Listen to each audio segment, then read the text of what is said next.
ছিল শেখ হাসিনাকে উৎখাত করা।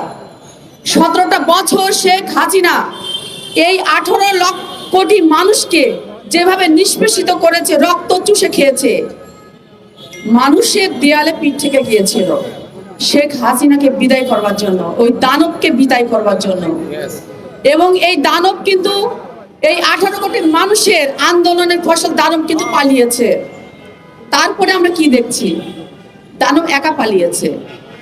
দানব যেদিন পালিয়েছে, পরের দিন আমরা জানতে পারলাম ক্যান্টনমেন্টে প্রায় 650 দানবের দোসররা বন্দী।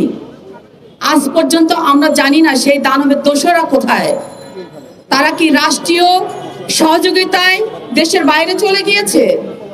এটা যদি হয় তাহলে এই রক্তের সাথে বেইমানি করা হবে। এই আন্দোলনে যে আহতরা বসে আছে তাদের সাথে বেইমানি করা হবে। কারণ এই সরকার এই আন্দোলনে যারা নিহত এবং আহত তাদের ফসল। আজকে ওই দানব সরকারের দোসররা এখন পর্যন্ত বহাল তবিয়তে ঘুরে বেড়াচ্ছে। অজস্র ছাত্রলীগ, যুবলীগ সহ আওয়ামী লীগের যারা এই 17 বছরে অজস্র যুবদল, ছাত্রদলকে খুন করেছে, হত্যা করেছে, গুম করেছে, এই দানবগুলো এখন পর্যন্ত জনসম্মুখে ঘুরে বেড়ায়, প্রকাশ্যে ঘুরে বেড়ায়, তাদের কোনো বিচার হচ্ছে না। আমরা কি এটাই চেয়েছিলাম? আমাদের তো এটা চাওয়া ছিল না।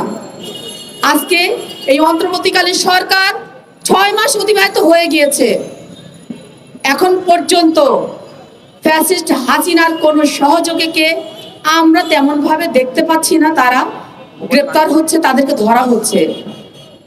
5ই আগস্টের 2 দিন আগে আমরা কি দেখেছিলাম? দানবীয় সরকার একটি সভা ডেকেছিলেন। সেখানে বাংলাদেশের সমগ্র ব্যবসায়ীরা সেই সভাতে উপস্থিত ছিলেন এবং সেই সভাতে এক একজন দানবীয় ব্যবসায়ীরা শেখ হাসিনাকে কথা দিয়েছিল তারা ক্ষমতায় ধরে রাখবে। সেই দানবদের কিন্তু এখন পর্যন্ত বিচার হয়নি। তারা সহি সালামতে বাংলাদেশে অবস্থান করছে। তার মানে কি? আপনারা কি তাদের বায়াসড হয়ে গিয়েছেন? তাদের জন্য তাদেরকে সাপোর্ট দিচ্ছেন? আপনাদের ছত্রছায়ায় তারা কি আছে? তাদের কেন এখন পর্যন্ত বিচার করা হচ্ছে না? বিচারের আওতে কেন আনা হচ্ছে না?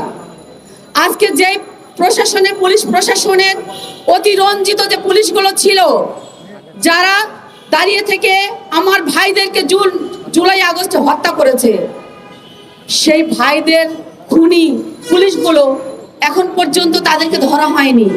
বরং কিছু কিছু ক্ষেত্রে আমরা দেখেছি তাদেরকে পুরস্কৃত করা হয়েছে, তাদেরকে ভালো ভালো জায়গায় সুযোগ দেওয়া হয়েছে, পোস্টিং করা হয়েছে।